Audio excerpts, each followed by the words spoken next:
ভাঙামোড়া উচ্চ বিদ্যালয়ে স্বয়ংসিদ্ধা ও সাইবার সচেতনতা শিবির। গতকাল ভাঙামোড়া উচ্চ বিদ্যালয়ে প্রায় ৩০০ জন ছাত্রছাত্রীদের অংশগ্রহণে অনুষ্ঠিত হলো একটি গুরুত্বপূর্ণ স্বয়ংসিদ্ধা ও সাইবার সচেতনতা শিবির।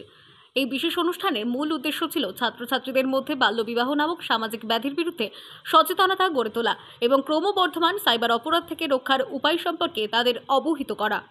শিবিরে উপস্থিত ছিলেন মাননীয় শ্রী সুপ্রভাত চক্রবর্তী, মহকুমা পুলিশ আধিকারিক, আরামবাগ মহকুমা, পরশুরা থানার ভারপ্রাপ্ত আধিকারিক, আরামবাগ মহিলা থানার ভারপ্রাপ্ত আধিকারিক সহ অন্যান্য পুলিশ আধিকারিকবৃন্দ। তারা অত্যন্ত সাবলীল ভাষায় ছাত্রছাত্রীদের সামনে বাল্যবিবাহের কুফল এবং তা প্রতিরোধের উপায়সমূহ বিশ্লেষণ করে তুলে ধরেন। পাশাপাশি বর্তমান সময়ে এক অন্যতম সমস্যার সাইবার জালিয়াতির বিভিন্ন কৌশল এবং তা থেকে রক্ষার করণীয় বিষয়গুলি সম্পর্কেও বিস্তারিত আলোচনা করা হয়। শিবিরে ছাত্রছাত্রীদের সক্রিয় ও স্বতঃস্ফূর্ত অংশগ্রহণ অনুষ্ঠানটিকে এক অন্য মাত্রা প্রদান করে। তাদের প্রশ্ন, মনের ভাবের স্বাভাবিক প্রকাশ এবং আগ্রহপূর্ণ মনোযোগ উপস্থিত সকলকে মুগ্ধ করে। উক্ত শিবিরের মাধ্যমে বিদ্যালয়ের ছাত্রছাত্রীরা সামাজিক এবং প্রযুক্তিগত সচেতনতার এক নতুন দিগন্তে পা রাখল বলে মনে করা হচ্ছে। প্রধান কাজ হবে সেই সমস্ত আলোচনা অ্যাভয়েড করা। তুমি একা হয়তো তাদের আলোচনা বন্ধ করতে পারবে না, সেখানে তুমি বেরিয়ে আসতে পারবে। বেরিয়ে আসবে, হয়তো সেই বাকি বন্ধু বান্ধবী তোমার সাথে কখনো কথা বলবে না, ঠিক আছে, কথা বলার দরকার নেই, কিন্তু তার ফল কিন্তু তোমার জন্য অবশ্যই ভালো হবে। আমাদেরকে খেয়াল রাখতে হবে নিজেদের মধ্যে এমন কিছু আবেগবশত কাজ করব না যে কাজগুলো আমাদেরকে মাসুল কিছুদিন পরে তোমার ফ্যামিলিকেও দিতে হবে। প্রথম তোমাদের গুরুত্ব দিতে হবে পড়াশোনাকে। পড়াশোনার সাথে সাথে তোমার আশেপাশে কি ঘটছে সেগুলোকে তোমাদেরকে সবসময় আপডেট থাকতে হবে। আমরা যারা আছি এখন প্রত্যেকে টিনেজার।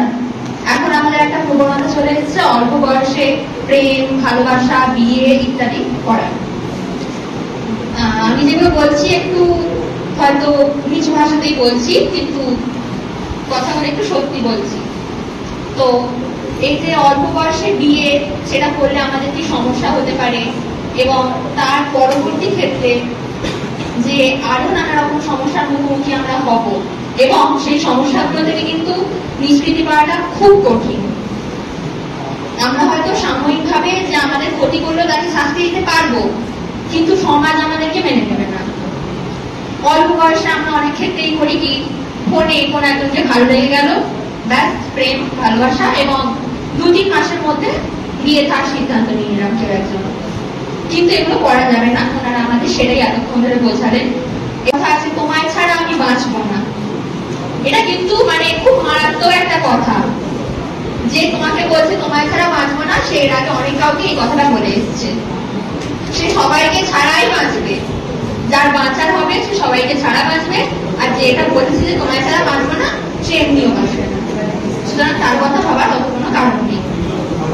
আর এটার পাশাপাশি চলে আসছে সাইবার ক্রাইমটা।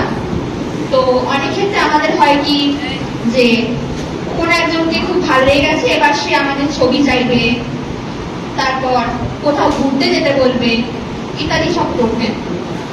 তো আবেগে বসে, হ্যাঁ খুব ভালো বন্ধু তো, দিই ছবিটা পাঠিয়ে। না, এগুলো করা যাবে না। স্যার আমাদের তার খারাপ দিকগুলো সম্বন্ধে বললেন। তারা আমাদের সেই ছবিগুলো নিয়ে এআই জেনারেট করে যথেষ্ট নোংরা নোংরা ছবি বানিয়ে সেগুলো সমাজ মাধ্যমে ভাইরাল করে দেবে।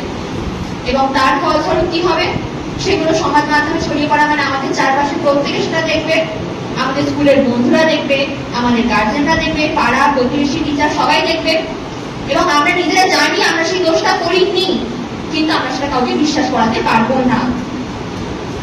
এবং তার ফলস্বরূপ কি হবে, আমাদের একটা মান সম্মান নিয়ে টানাটানি পড়ে যাবে এবং আমরা মূল স্রোতে ফিরতে পারবো না। আগে আমরা যেভাবে স্বাভাবিকভাবে ঘুরে বেড়াতাম, সেটা আর কোনোভাবেই পারবো না। অর্থাৎ যে ভালো সুযোগটা ছিল, আমাদের ভালো জীবনটা ছিল, সেটা হারিয়ে যাবে। এবং এই সব কিছু থেকে সচেতনতা আমাদের ছোট থেকেই স্যার ম্যাডামরা করে আসছেন এবং আজও ওনারা করছেন।